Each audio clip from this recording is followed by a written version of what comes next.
တချိန်ကမြန်မာတွေပိုင်ခဲ့တဲ့အဒမန်ကျွန်းစုများ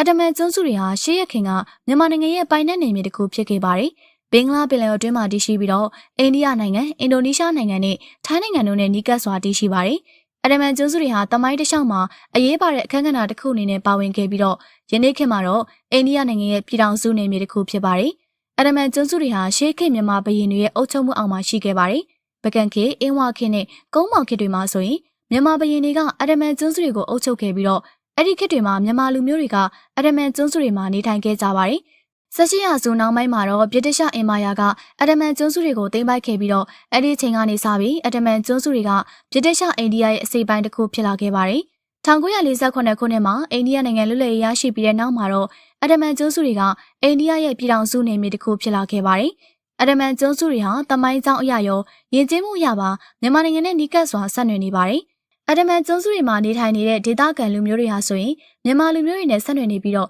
သူတို့ရဲ့ဘာသာစကားနဲ့ယဉ်ကျေးမှုတွေကလည်းမြန်မာအငွေ့သက်တွေကိုတွေ့မြင်နိုင်ပါတယ်။အဒမန်ကျွန်းစုတွေဟာတဘာဝအလှပတွေနဲ့ပြည့်နှက်နေတဲ့နေရာတစ်ခုဖြစ်ပြီးတော့ကမ္ဘာလက်ခရီးသွားတွေရဲ့အထူးစိတ်ဝင်စားမှုကိုခံယူနေရတဲ့နေရာတစ်ခုလည်းဖြစ်ပါတယ်။အဒမန်ကျွန်းစုတွေမှာတန်တာကြောက်တန်းတွေတစ်တော်တွေနဲ့တရိษံမျိုးစုံတွေရှိပြီးတော့ပင်လယ်ရီအောက်ကဘာရဲ့အလှပတွေကိုလည်းခန်းစားနိုင်ပါတယ်။အဒမန်ကျွန်းစုတွေဟာတမိုင်းတစ်လျှောက်မှာတော့အရေးပါတဲ့အခမ်းကဏ္ဍတစ်ခုအနေနဲ့ပါဝင်ခဲ့ပြီးယနေ့ခေတ်မှာတော့အိန္ဒိယနိုင်ငံရဲ့အစိပ်ပိုင်းတစ်ခုဖြစ်နေပေမဲ့မြန်မာနိုင်ငံနဲ့နီးကပ်စွာဆက်နွယ်နေတဲ့နေရာတစ်ခုဖြစ်ဆက်လက်တည်ရှိနေပါတယ်။